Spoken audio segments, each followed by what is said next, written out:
Good evening, everyone. Welcome to another episode of Pyro Talk. This time, we're talking about artillery shells. So, most of the time, there's only two types of artillery shells. Canister and ball. Let's talk about ball first. And I know you guys have heard me whine and complain and go on and on and on about why TNT is hot garbage. It sounds like someone's flying down the road here. Nice day for that. The high was like 80 something today, but hot. But you know. Anyhow, most of the time, this is how artillery shells come. Ball, canister. But you guys have heard me whine and complain about TNT before, but, you know, I've had these for a extended period of time and just haven't got rid of them all because, you know, like TNT, Phantom, Black Cat, it's been around. It's been around for a long, long time. But anyhow, let's take one out here.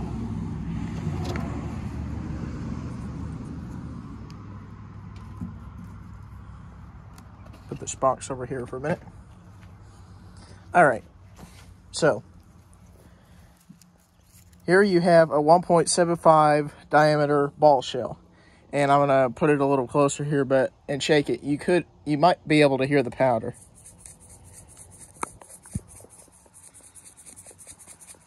Yeah, sure, you can probably hear the powder in there. And yeah, this is a real ball shell because it don't give.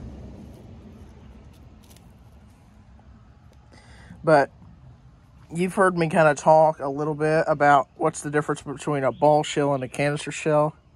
But besides the obvious, one's a ball, one's a canister. Besides that obvious point, with a ball shell, you're going to get a much more circular break. With a canister, you're going to get a break that kind of spreads out all over the place, like crisscross a little bit there. Also, with a canister shell, they're actually going to be a lot louder with a ball than a ball shell. Now, I'm going to put the ball shell back here for a minute, and we're going to talk about the canister. So the length of this, if I had to guess, is what, probably 2.5 inches, maybe. But just based on the power, I'm going to guess that's probably a 20, maybe 25 gram canister shell. I don't know. I'm estimating. These are like budget canister shells. I can't remember exactly how much it was, but the place where I got this at it had like, well, and this was a while ago, long time ago before I really got into fireworks, but you got like sets of these small canisters with assorted colors with a tube, and I think it was probably like $20. Can't remember off the top of my head, but small festival balls is what they were being marketed at. This obviously is not a ball. But anyhow, what do you get, right?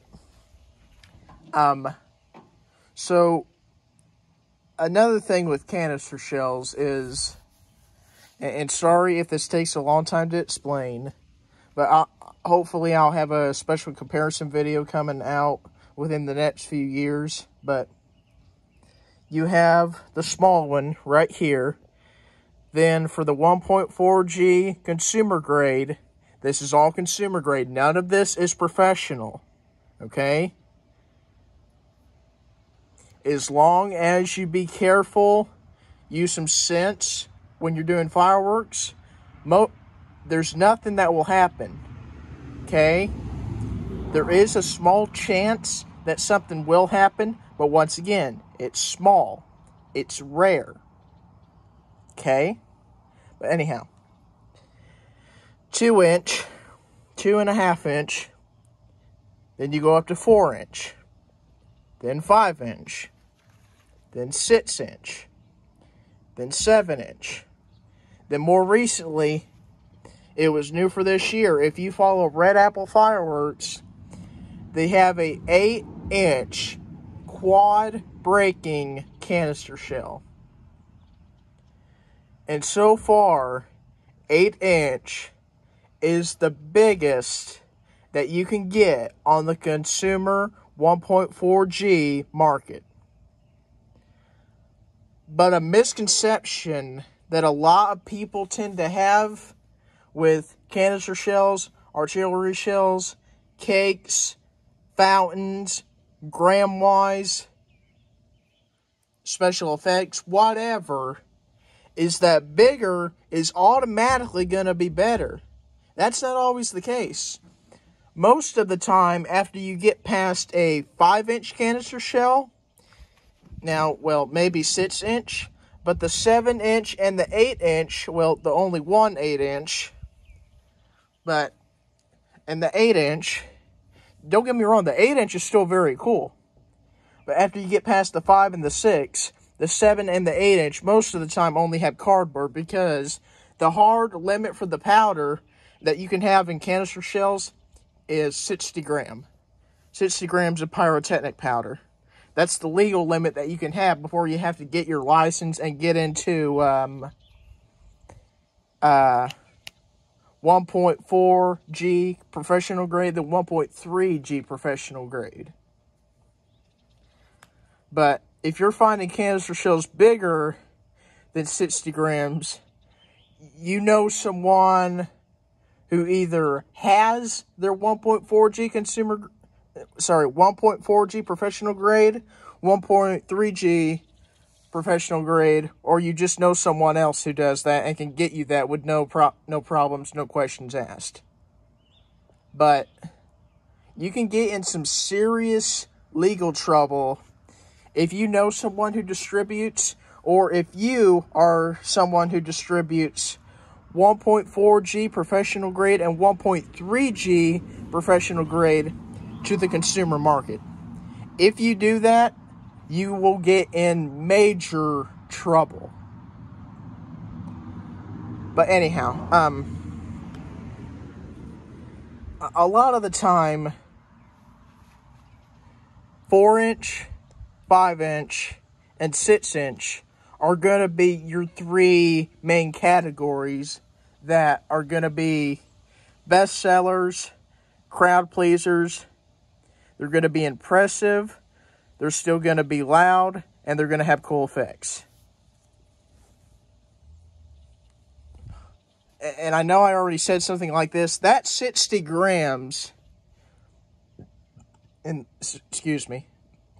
the 4, 5, 6, 7, and 8, that's all the same, okay? Like, I've heard people talk like if you have a canister shell that's a double break, triple break, or a quad break for the 8-inch, that it will actually end up going pretty low. Because all of that powder weight is going into those multiple bursts in the air, multiple breaks. Like, you have to use some of that powder to make the shell go up. Okay?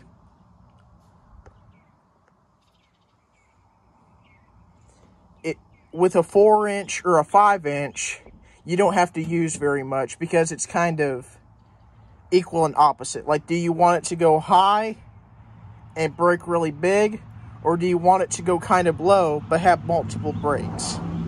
That's kind of the trade-off that you have to think about in fireworks. But at any rate, I hope you guys enjoyed this little comparison video.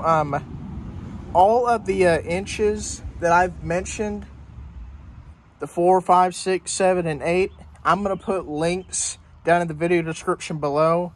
So if you want, you can go and check some of these kits out yourself.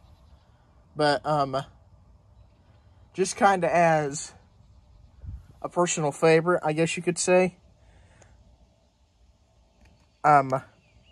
Chaos by Wild Dragon Fireworks. They're 4-inch, cool effects, bright colors. They go relatively high. If you can check them out, if you can find them, I highly suggest them. But I'm going to do, well, it's not going to be much of a show video because I don't have any kits of canister shells yet. I'd like to get one, maybe two, at some point. But I'm going to go through kind of my top picks for canister shells, like kits that I want to try. Definitely include some pictures, maybe in the comments section down below, so you can check them out. Maybe check out some video on them. But anyhow, this video is going over 10 minutes long. So with that, I hope you guys enjoyed this video.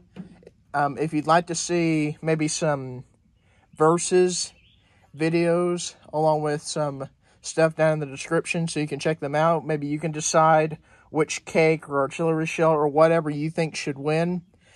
Please let me know about that if you'd like to see it. Once again, if you like these type of videos, I'd appreciate very much if you subscribe. Thank you very much to whoever's been hitting that subscribe button. It's very much appreciated. Lets me know that I'm actually doing something worth a crap. But, you know, at any rate, guys, hope you take care. If it's nice where you're at, I very highly encourage you to get outside. If it's muggy where you're at, get more fans. Anyhow, take care, everyone.